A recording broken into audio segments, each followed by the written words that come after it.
एक बार हजरत ख्वाजा मोइनुद्दीन चिश्ती रहमतुल्लाह अलैहि इस्लाम का पैगाम फैलाने की नीयत से अपने कुछ मुरीदों के साथ अजमेर शरीफ के एक स्थान पर तशरीफ लाए। जिस मुकाम पर हजरत ख्वाजा मोइनुद्दीन चिश्ती रहमतुल्लाह अलैहि ने कयाम किया, वहां के करीब ही एक बड़ा तालाब था जिसे स्थानीय हिंदू लोग अनासागर कहते थे। उस दौर में इस तालाब की वुसात और पवित्रता के कारण हिंदू समाज में इसका बहुत एहतराम किया जाता था। उनका यह अकीदा था कि जो शख्स दिन भर गुनाह करने के बाद इस तालाब में गौस्ल करता है, उसके तमाम गुनाह धुल जाते हैं। इसी वजह से वे इस तालाब को हमेशा दियों से सजाए रखते थे। कहा जाता है कि इस तालाब में हर रात दिए जलाने के लिए तकरीबन 3 मन तेल की जरूरत होती थी। तालाब की पवित्रता के कारण वहां सभी हिंदुओं को दाखिल होने की इजाजत नहीं थी।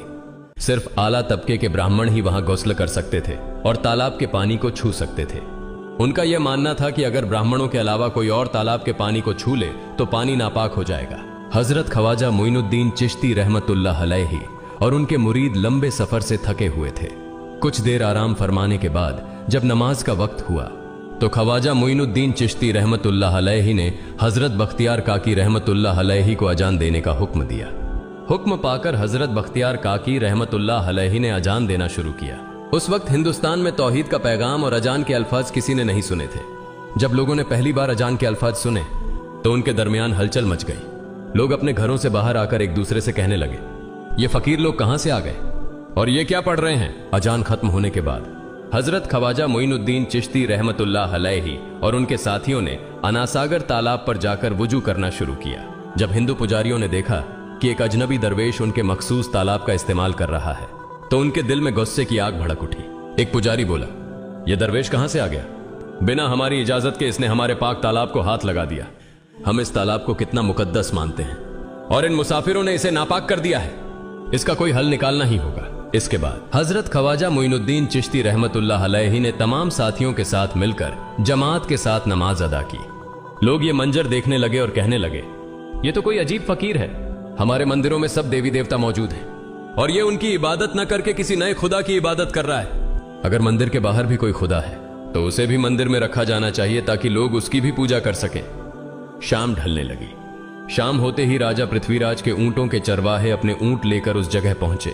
इत्तेफाक से हजरत ख्वाजा मोइनुद्दीन चिश्ती रहमतुल्लाह अलैहि उसी जगह पर तशरीफ फरमा थे जहां आमतौर पर राजा के ऊंट आराम किया करते थे। चरवाहों ने देखा कि एक दरवेश का काफिला उनके मुकाम पर आकर बैठा है। उन्होंने हजरत ख्वाजा मोइनुद्दीन चिश्ती रहमतुल्लाह अलैहि और उनके साथियों से कहा, अरे फकीर बाबा, आप कहां से तशरीफ लाए हैं और यहां आकर बैठ गए? क्या आपको मालूम नहीं कि यहां रोजाना राजा पृथ्वीराज के ऊंट आराम फरमाते हैं? राजा के ऊंट यहां आराम करते हैं। ये जानते हुए भी आपने यहां बैठने की जुर्रत कैसे की? हजरत ख्वाजा मोइनुद्दीन चिश्ती रहमतुल्लाह अलैहि ने उन चरवाहों को नरमी से जवाब दिया, बाबा, हम मुसाफिर हैं और अनजान हैं। हमें मालूम नहीं था कि इस मुकाम पर राजा के ऊंट आराम करते हैं। चूंकि हम पहले ही यहां रात गुजारने का इरादा कर चुके हैं। तुम अपने ऊंटों को आज किसी और जगह आराम देने ले जाओ। आसपास बहुत सी जगहें हैं। हजरत ख्वाजा मोइनुद्दीन चिश्ती रहमतुल्लाह अलैहि का जवाब सुनकर पृथ्वीराज के चरवाहे बोले, फकीर की हिम्मत तो देखो, कहता है कि राजा के ऊंटों को कहीं और ले जाएं और खुद यहां बैठे रहेंगे। फकीर बाबा, यह तो हरगिज मुमकिन नहीं है। राजा के ऊंट अपने ही मुकाम पर बैठेंगे। यह कहकर चरवाहों ने हजरत ख्वाजा मोइनुद्दीन चिश्ती रहमतुल्लाह अलैहि और उनके साथियों को वहां से उठाने के लिए दुर्व्यवहार करना शुरू कर दिया। हजरत ख्वाजा मोइनुद्दीन चिश्ती रहमतुल्लाह अलैहि बहुत ही सरल स्वभाव के थे।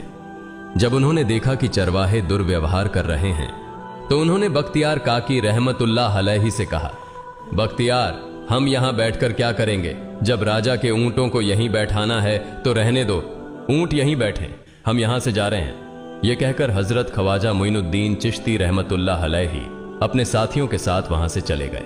अगली सुबह जब ऊंटों को फिर से चरागाह में ले जाने का समय आया तो चरवाहे ऊंटों को उठाने की कोशिश करने लगे, लेकिन बार बार कोशिश के बावजूद वे ऊंटों को उठा नहीं सके, क्योंकि अल्लाह के वली हजरत ख्वाजा मोइनुद्दीन चिश्ती रहमतुल्लाह अलैहि ने कहा था कि ऊंट यहीं बैठेंगे। अल्लाह रब्बुल आलमीन ने उनकी यह दुआ कबूल कर ली थी और ऊंटों को आदेश दिया था कि जब तक मोइनुद्दीन चिश्ती खुद नहीं कहेंगे तब तक वे यहीं बैठे रहेंगे। इसके बाद चरवाहे ऊंटों के न उठने का कारण जानने लगे। उनमें से एक नेक चरवाहा था जिसने कहा, क्या तुम्हें याद है कि हमने कल यहां से एक दरवेश को उठाया था? जाते जाते उन्होंने कहा था कि हम जा रहे हैं, राजा के ऊंट यहीं बैठेंगे। मुझे लगता है कि उनके कहे शब्दों के कारण ही राजा के ऊंट उठ नहीं पा रहे हैं। शायद वह कोई बड़े वली हैं या अल्लाह का कोई अवतार है। इस बात को महामहिम राजा के समक्ष रखते हैं।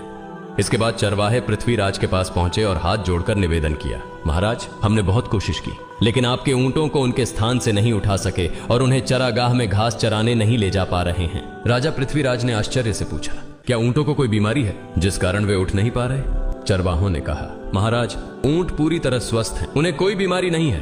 पृथ्वीराज ने कहा, तो फिर वे अपनी जगह से क्यों नहीं उठ रहे? चरवाहों ने कहा, महाराज, कल उस स्थान पर एक दरवेश बैठे थे, हमने उनके और उनके साथियों के साथ काफी दुर्व्यवहार किया और उन्हें वहां से उठा दिया था। जाते जाते उन्होंने कहा था, राजा के ऊंट यहाँ बैठेंगे और उठेंगे नहीं। हमें लगता है कि दरवेश की बद्दुआ के कारण ही ऊंट अपनी जगह से नहीं उठ पा रहे हैं। तब पृथ्वीराज ने हुक्म दिया, अच्छा, जाओ और उस दरवेश को मेरे पास ले आओ। जब हजरत ख्वाजा मोइनुद्दीन चिश्ती रहमतुल्लाह अलैहि पृथ्वीराज के दरबार में पहुंचे तो पृथ्वीराज ने उनसे पूछा, ए दरवेश, आपने मेरे ऊंटों को क्यों पंगु बना दिया है? मेरे ऊंट भूखे मर रहे हैं, कृपया अपना जादू उनसे हटा लें।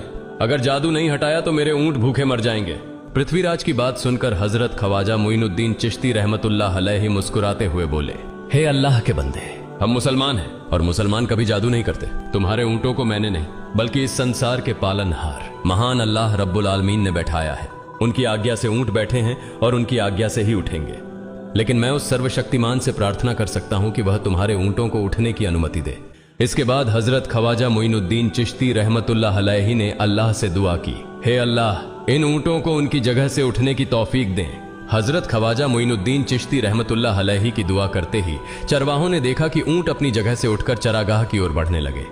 यह दृश्य देखकर चरवाहे चकित रह गए और हजरत ख्वाजा मोइनुद्दीन चिश्ती रहमतुल्लाह अलैहि की करामत की खबर पूरे अजमेर में फैल गई। जैसे जैसे हिंदुओं के बीच हजरत ख्वाजा मोइनुद्दीन चिश्ती रहमतुल्लाह अलैहि की करामत की बातें फैलने लगीं और इस्लाम की महानता उनके सामने प्रकट होने लगी, मंदिर के पुजारी भयभीत हो गए। वे सोचने लगे, अगर यही चलता रहा तो सभी हिंदू मुसलमान बन जाएंगे। तब वे पृथ्वीराज के पास पहुंचे और निवेदन किया, महाराज, ये दरवेश हमारे राज्य में अशांति फैला रहे हैं। यदि आपने अभी इनका कोई उचित समाधान नहीं निकाला तो ये दरवेश सभी हिंदुओं को मुसलमान बना देंगे और तब हमारे देवताओं की पूजा करने वाला कोई नहीं बचेगा। आप इन्हें यहां से भगा दें, नहीं तो ये हमें यहां से बाहर निकाल देंगे। महाराज, हम आपको एक और भयावह बात बताना चाहते हैं। ये दरवेश कहते हैं कि जिन मूर्तियों की हम पूजा करते हैं वे पूजनीय नहीं है। उनका कहना है कि ये केवल निर्जीव पत्थर है जिनमें कोई शक्ति नहीं है। ये साधारण लोगों को इस तरह की बातें बताकर भ्रमित करना चाहते हैं। सबसे आपत्तिजनक बात यह है कि ये दरवेश हर दिन 5 बार हमारे पवित्र तालाब में हाथ लगाकर उसे अपवित्र कर रहे हैं। पुरोहितों की बात सुनकर पृथ्वीराज ने हजरत ख्वाजा मोइनुद्दीन चिश्ती रहमतुल्लाह अलैहि को बुलाया। जब हजरत ख्वाजा मोइनुद्दीन चिश्ती रहमतुल्लाह अलैहि उनके दरबार में पहुंचे तो पृथ्वीराज ने कहा, ए दरवेश, हम देख रहे हैं कि आप गोमाता का मांस खाते हैं और हमारे देवताओं का अपमान करते हैं। हमारे धर्म के बारे में तरह तरह की उल्टी सीधी बातें कर रहे हैं। हम यह सहन नहीं कर सकते। हम यह भी देख रहे हैं कि आप हमारे पवित्र तालाब को अपने अपवित्र हाथों से खराब कर रहे हैं। आप तुरंत हमारे देश से चले जाएं। हजरत ख्वाजा मोइनुद्दीन चिश्ती रहमतुल्लाह अलैहि ने कहा, बाबा, हम लोग तो केवल वुजू करते हैं, नहाते नहीं। अगर पूरी देह के स्पर्श से आपके तालाब का पानी खराब नहीं होता है तो केवल हमारे हाथ और चेहरे के पानी से तालाब अपवित्र कैसे हो सकता है? यह सुनकर पृथ्वीराज ने कहा, वे सभी लोग हमारे धर्म के हैं जबकि तुम लोग कहीं और से आ गए हो। तुम हमारे धर्म के नहीं हो, इसलिए तुम्हारे हाथ लगाने से हमारा तालाब अपवित्र हो जाता है। तब हजरत ख्वाजा मोइनुद्दीन चिश्ती रहमतुल्लाह अलैहि ने कहा, अच्छा बाबा, हम अब आपके तालाब के पानी को हाथ नहीं लगाएंगे, लेकिन हमें पानी की जरूरत है तो हम चाहते हैं कि केवल एक बर्तन में पानी ले लें। पृथ्वीराज ने कहा, ठीक है, तुम पानी ले सकते हो, लेकिन तुम्हारा बर्तन तालाब में लगे, तुम्हारे हाथ नहीं। अगर तुम्हारे हाथ स्पर्श करें तो हम इसके खिलाफ सख्त कार्रवाई करेंगे। राजा के साथ सहमति के बाद हजरत ख्वाजा मोइनुद्दीन चिश्ती रहमतुल्लाह अलैहि ने अपने मुख्य खलीफा बख्तियार काकी रहमतुल्लाह अलैहि से कहा, बख्तियार, जाओ और राजा के तालाब से एक बर्तन में पानी ले आओ, लेकिन बहुत सावधानी से पानी लेना ताकि तुम्हारा हाथ तालाब के पानी को छू न सके। बख्तियार काकी रहमतुल्लाह अलैहि हजरत ख्वाजा मोइनुद्दीन चिश्ती रहमतुल्लाह अलैहि के आदेश का पालन करते हुए आना सागर से पानी लेने गए। उन्होंने बर्तन को तालाब में डुबोया और उनका हाथ पानी को नहीं छू सका क्योंकि चमत्कारवश पूरा तालाब एक छोटे बर्तन में समा गया। आना सागर पूरी तरह से सूख गया और उसकी तली में केवल सूखी रेत दिखाई देने लगी।